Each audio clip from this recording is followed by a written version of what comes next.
ঝালকাঠির রাজাপুর উপজেলার পুটিয়াখালী বাজার থেকে 40 কাউনিয়া পর্যন্ত 3.5 কিলোমিটার রাস্তা সংস্কারে অনিয়মের অভিযোগ উঠেছে। রাস্তা নির্মাণে পাথরের পরিবর্তে লাল বালু ব্যবহার করায় স্থানীয়রা কাজে বাধা দিয়ে তা বন্ধ করে দিয়েছে। জানা গেছে, সড়কটি সংস্কারের জন্য সরকারিভাবে 50 লাখ টাকা বাজেট বরাদ্দ করা হয়।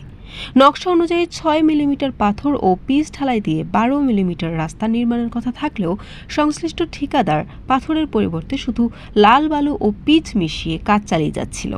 বিষয়টি নজরে আসার পর এলাকাবাসী একত্রিত হয়ে বৃহস্পতিবার সকালে কাজ বন্ধ করে দেয়। স্থানীয়দের দাবি, সরকারি বরাদ্দ থাকা সত্ত্বেও নিম্নমানের উপকরণ দিয়ে কাজ চালিয়ে অনিয়ম ও দুর্নীতি করা হচ্ছে। তারা স্পষ্ট জানিয়েছেন, নিয়ম অনুযায়ী পাথর ব্যবহার না করলে কাজ চালু করতে দেওয়া হবে না। ঠিকাদারি প্রতিষ্ঠান মেসার্স মোহাম্মদ বিল্ডার্সের মালিক মোহাম্মদ রাশিদুল ইসলাম এ বিষয়ে বলেন, পাথর না থাকায় স্থানীয়রা কাজ বন্ধ করে দেয়। এরপর আমরা পাথর এনে কাজ চালু করেছি। তবে স্থানীয়দের দাবির প্রতি সমর্থন জানিয়ে ঝালকাঠির উপবিভাগীয় প্রকৌশলী মোহাম্মদ মজিবুর রহমান বলেন, ঠিকাদার অনিয়ম করায় স্থানীয়রা কাজ বন্ধ করে দিয়েছে, যা অত্যন্ত প্রশংসনীয় উদ্যোগ। রাষ্ট্রের অর্থ অপচয় করে নিম্নমানের কাজ মেনে নেওয়া যাবে না।